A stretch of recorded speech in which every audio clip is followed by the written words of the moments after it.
his 3 years. You alluded to it a little bit with the Skowski answer, but how is your team health-wise, and do you think you'll get Kendall back this week? Yeah, I do. He's back in practice today. He practiced last night, and he's a full go today too. So hopefully we won't have any setbacks or anything like that. And Trey, same thing. He was a little banged up, but he's back in there as well. So we're in a good spot, team wise. But as y'all know, crazy things can happen. I don't know till Thursday that I don't have Kendall Joseph. I'm like, holy cow! So anything can happen when you're going out there and you're in pads on Tuesdays and Wednesdays, and you don't even have to be in pads. Somebody can pull something, but we're in a really good spot right now. The biggest issue I have right now is Noah DeHaan. Noah has been out a little while, and he's had a little nerve thing, and they've done a couple nerve blocks, and it hasn't helped. So he's probably going to be done for the season because he's probably going to have to. We're probably going to have to do a surgery on him, so that's probably our biggest issue because he was a guy we were hopeful that could really take a good step forward. He's just a redshirt freshman. He's got a lot of football down the road, but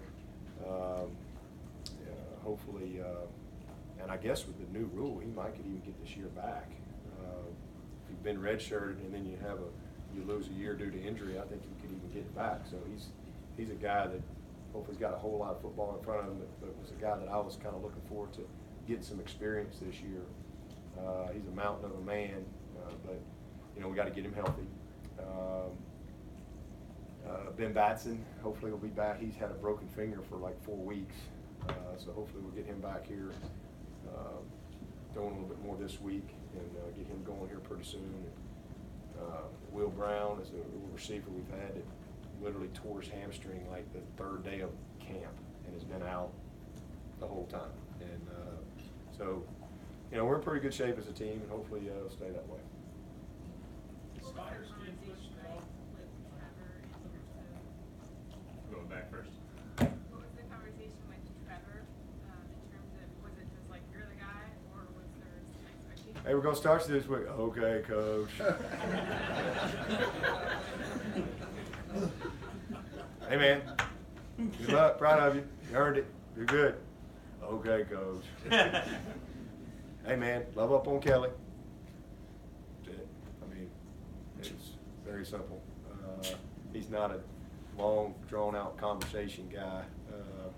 But what was he asking? You were talking about competitions. I was wondering if Spires is being pushed at all. Yeah. Oh, yeah. Man, that's been a great battle. We weren't able to take Carson this week because we were hamstrung by our 72. We had about 80 that we really wanted to take, but 72s with our roster this year, 72 is tight. We're leaving some good football players at home, and we didn't even have Kendall or Jordan Williams, who's back, by the way. So we're excited to get him back going. But so we Potter was our next punter, and Renfro can punt. That's one of the things people don't know it. But that's one of the things that's going to help him at the next level. He can punt. Renfro can. He is able. If he just did punting, he could do it. So that'll be one of the things that when the scouts see him, they're going to be like, holy cow. He's a unique kid, man. But so that was kind of how we handled that last week. But yeah, it's been good competition. It was great competition in camp. And then we kind of got into the game weeks, and sometimes y'all see games, but everything, we track everything in practice, and we'll kind of separate it a little bit in practice, and he still he's done fine, but there's still a lot more tank in there in the tank for Will. Had a good week last week. They had 1 return yard. It's a big challenge this week because this kid's really good, but. Carson is not going away. He's at some point we want to get him some opportunity. We've had a couple games where we wanted to get him in there, but we didn't really have to punt. We punted one time, one game. So hopefully he'll get some opportunity on the field as well as we go. You're talking about identity, and every program has an identity. When you took over as head coach in 2009 and you went about establishing that, was that a subconscious process or was that a conscious choice? Okay, I want to do this kind of offense, this kind of defense, this kind of team. and both personnel and schematics and all that stuff. Subconscious. Does that mean I'm not really thinking it, but I'm thinking it? I'm not real sure. Yes. I was very much conscious. I may have seemed subconscious at times, but I was very conscious. My wife says I'm subconscious sometimes. I think I was conscious. I got a few moments I'd like to forget, unfortunately, but I was conscious. You talked about streamlining communication on defense. Does that mean that you change your substitution patterns a little bit to make sure that the guys who are maybe the best or more experienced at getting calls and disseminating information, checks, and that sort of thing, do you have to play those guys more snaps, or do you still delegate that responsibility to whoever's in the game? Yeah, well, the coaches kind of handle that. I mean, there's times that I sub. I mean, I sub both sides. I'll sub offense. I'll sub defense. Certain guys I want to, I'll sub special teams. But for the most part, the coaches manage that. But you have to, guys are going to have to play some more snaps depending on how they sub. Now, when they sub, then we have the opportunity to sub, and we have to take advantage of those opportunities when we feel like it's needed. And then other times you got to pick your spots.